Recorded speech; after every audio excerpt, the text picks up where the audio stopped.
এটা একটা মালয়েশিয়ার জমিন, মনে তো সমুদ্র। এখান থেকে একটা কালপাটের মতো রাস্তা আছে, এই যে দেখতে পাচ্ছেন।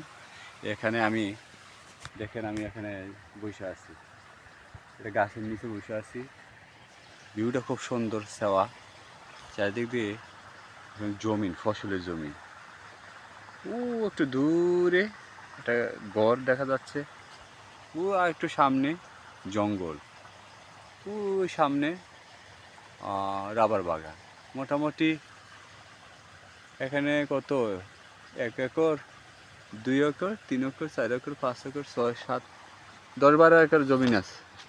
মোটামুটি 10, 12 একর জমি। সামনে যে বাড়িঘর, নারকেল গাছ আছে ওদের, নারকেল গাছ ওদের ওই পুকুর পাড়ের মতন আছে, সেখানে নারকেল গাছ আছে, নারকেল গাছ।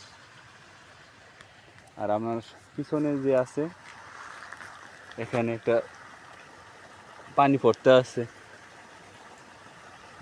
আছে, বাংলাদেশের মতন পানি যাইতেছে, বৃষ্টি, সব বৃষ্টির পানি। এখানে বৃষ্টির পানি জম হয়, আর 2-3 দিন যাবৎ অনেক বৃষ্টি হয়েছে, তো ওই বৃষ্টির পানি এখানে জম হয়েছে। এই বৃষ্টির পানি আবার কোথায় যায়, এই সাইড দিয়ে কোথায় পাইপ, হয়তো বা কোথায় পাইপ লাগানো আছে, পাহাড়ের নিচু এলাকায় দিয়ে দিছে, ওই সাইডে চলে যায়। আর অবশিষ্ট পানি এখানে চারিদিক দিয়ে বাঁধ আছে, বাঁধ ভেঙে পানিটা যায়, অবশিষ্ট পানিটা এখানে সমতল রয়ে যায়, ওই জায়গায় ধান চাষ করে। ওই দূরে বক দেখা যায়, এর পাইপও আছে। যখন নাকি শুকনো মৌসুম, বৃষ্টি হয় না, তখন পাইপ দিয়ে পানি দেয় ধান খেতে। বৃষ্টি, অনেক বৃষ্টি হলে মনে হয় এই রাস্তাটা মনে পুরা পানি ভর্তি থাকে, মানুষ চলাচল করতে পারে না। যখন একটু শুকনো মৌসুম, তখন এখানে মানুষ থাকে। ওই যে পাহাড়টা, ওই পাহাড়টা আমার স্বপ্ন ছিল, আমি ওই পাহাড়ে যাবো আর কি। ওই আমার লক্ষ্য হলো ওই পাহাড়ে যাওয়া, এখানে একটা রাস্তা আছে, ওই রাস্তাটা দেখা যাচ্ছে না, ওই যে খুব কাছাকাছি যাব, সেখানে উদ্দেশ্য হলো সেখানে যাওয়া। তবে যেই পথ পাড়ি দিয়ে আসছি, খুবই ভয়ঙ্কর, নীরব, একা গ্রাম অঞ্চলে। তবে এই সাইডে চোর নাই, তো সমস্যা নাই। তবুও এই দেশে তো হাইটে কেউ চলাচল করে না, আমি একমাত্র বাঙালি যে হাইটে চলাচল করতেছে। ওই যে একটা বিডার মধ্যে, সেখানে এমনি আগ হয়ে রয়েছে। আবার ওই দেখেন সামনে একটা হয়তো বা নারকেল বাইসা আসছে, এখন থামছে, ওই নারকেল গাছ হয়ে রয়েছে। নারকেল গাছের অভাব না, যেখানে সেখানে নারকেল গাছ হয়ে থাকে, আর কলা গাছ। আসলে মানুষের, আমার ধারণা আর কি, আমি যা দেখছিলাম আর কি, হাইটটা ঘুরা এই প্রকৃতি ভিজিট করে আমি যা দেখলাম, আপনার নারকেল খেয়ে মানুষ মনে হয় বেশিরভাগ বেঁচে থাকছে। আর নারকেল যে ফলটা, এটা এক ধরনের ফল, খুবই ভালো। এখানে পাওয়া যাইতেছে কি আপনার তেল জাতীয় শক্তিশালী জিনিস, এবং প্রোটিনও আছে প্রচুর।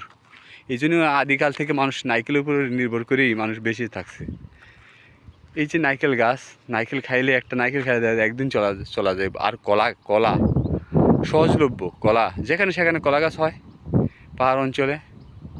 এই দুইটি খাই মানুষ বেশিরভাগ জীবনযাপন করছে মনে হয়, আমার যা ধারণা। আর এমনি ন্যাচারালগতভাবে আর কি আখও আছে, আখটাও এটা শর্করা জাতীয় খাবার। এই আখটার উপর নির্ভর করে, আখ খাইলে দেখা গেছে তার শক্তি বৃদ্ধি পাইলো, কাজ করতে পারলো। সহজলভ্য, ন্যাচারাল, একদম প্রথম। পরে মানুষ কত কিছু সংগ্রহ করে সেটা বীজ উৎপাদন করে চাষবাস করা শুরু করছে। কিন্তু আমি যা দেখলাম আর কি, বরুণ জঙ্গলে যেখানে সেখানেই দেখা গেছে এই নারকেল গাছ, তারপর এই কলা গাছটা ইম্পর্টেন্ট, আখ, ইক্ষু, এই জিনিসটি বেশিরভাগই দেখলাম এই জিনিসটার উপরই মানুষ নির্ভর করছে বেশি। দেখা গেছে আম গাছ এদিকে দেখাই যায় না। আমরা যে আম খাই, কাঁঠাল খাই, এগুলো আছে খুব কম। বেশিরভাগই দেখা গেছে সহজলভ্য কলা গাছ। যে কোনো মানুষ কলা খাইতে পারে, বানরে খায়, পশু পাখি খায়, সবার জন্যই খাবার সাইড এফেক্ট হয় না, খুব কম। আর নারকেল খুবই উপকারী, পেঁপে, এই ধরনের ফলগুলো একটু সহজলভ্য এবং স্বাস্থ্যের জন্য ভালো। দেখলাম ওই যে নারকেল গাছ, যেখানে সেখানে নারকেল গাছ, কলা গাছ। বিকাল টাইমে এখানে ঘুরতে আসলে ভালোই লাগে। আবার এখান থেকে আরও একটা রাস্তা গেছে, যখন ধান লাগাইবো তখন এখানে খুবই সুন্দর দেখা যাইব। আবার এখানে আবার কি করছে, ঠিক বাংলাদেশের সিস্টেমই করছে, স্যালো মেশিন আছে। এই স্যালো মেশিন দিয়া পাইপ নিয়ে গেছে ওই ক্ষেতের মধ্যে পানি দেয়, যখন বৃষ্টি হয় না, খরা মৌসুম, তখন এদিক দিয়ে পানি দেয়। আর বৃষ্টি হলে পানির অভাব নাই, আবার শুকায়ও যায় দ্রুত, পানি থাকে না। স্যালো মেশিন এখানে একটা কি তৈরি করছে, ওরা লেক তৈরি করছে, হয়তো সম্ভবত অনেক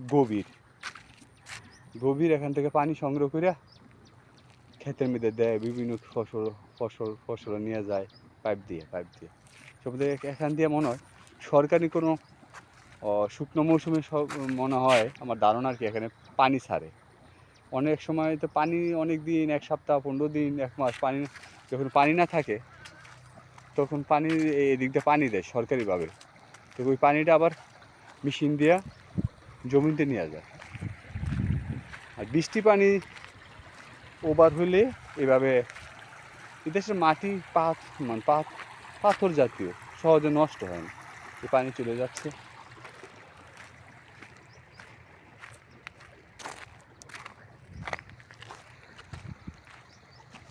আবার মালয়েশিয়ান ওই যে এটা কি দাঁড়িপাল্লা মার্কা আছে। মাটিটা আমাদের দেশের মাটিও এরকম, মাটিটা ভালো, চাষবাসের জন্য ভালো, পলি মাটি, পাহাড় থেকে মাটি আসছে পলি। যেখানে বৃষ্টির পানি ওদিক ভেঙে যায় সেদিকে আবার পাকা করে দিচ্ছে, সিস্টেমটা ভালোই করছে। আর শুধু মোটরসাইকেল নিয়ে যায় দূরে খেতি খামার করতে যায়।